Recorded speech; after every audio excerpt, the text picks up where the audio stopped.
San Jose. I think far and beyond, it showed that Cloud9 can just reach into the history book. Like Jet said, they've seen a lot, and they can usually counter what they see. Yeah, and in a way, too, they kind of reclaimed their crown as the best in North America. They did have that hiccup kind of coming into Worlds and TSM taking them to 5 games, a very narrow series, but it seems like they're keen on regaining their dominance. Yeah, I mean, the finals that we had here were the 2 teams that were voted in. The top seeds both lost really early. Both of these 2 teams are the ones who actually took them down.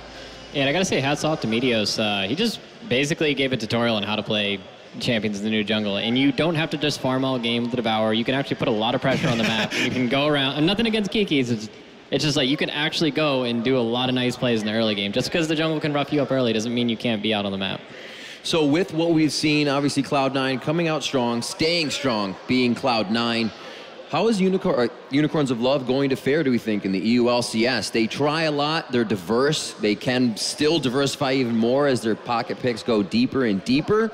Will they be able to really get that much better? Because we've seen a lot. You know, it looks like they have a long room to grow. Well, I think performing in tournaments like this during the off-season is really going to be crucial for them. It gives them so much extra stage experience that they're going to be able to utilize going into the LCS. You know, coming into another best-of-5 series, which they have seen before, but that kind of experience is really, really what you need to do well, especially as kind of a newer team.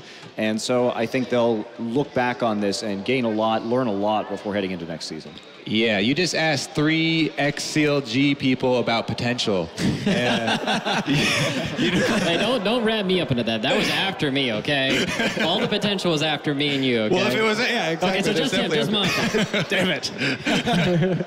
So actually looking at that game, there's a lot of calls for Meteos, obviously, a lot of calls for Lemon Nation as well. The Thresh pickup was absolutely huge. The first pick coming into the 3rd game, Lemon Nation, he stayed a little bit farther away from the turrets when he made his plays, and they really paid off. Well, what I loved about watching that last game is that there was an extended about 5-minute dragon dance that kept going back and forth, back and forth. But it was actually perfect for the way that Cloud9 wanted to play that game, because by kind of playing with the fog of war, continuing playing with vision, when you have Lemon Nation landing all of these hooks, when you have this Fizz that can assassinate these single targets, their goal was to get Unicorns of Love to blow these big ults, get rid of that Heca remote, run away, catch you out again, time and time again. And they just stacked up basically a pile of bodies in the river before taking that dragon. And they didn't need the dragon right away, but you just get that advantage bigger and bigger and bigger, then take the objective anyway. And I think that's what really, really won them that game.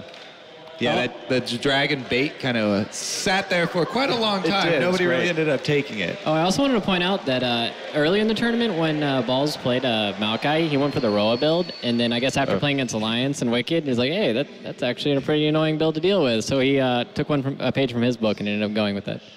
Not a bad choice as well. It does give them the victory across the board. A huge team synergy coming out of Cloud9 here as they able to iron things out from day 1 to day 2, taking out Unicorns of Love here at Intel Extreme Masters. And now we're going to hear from the men themselves, the grand finalists, the winners, Cloud9 down on stage with Shox.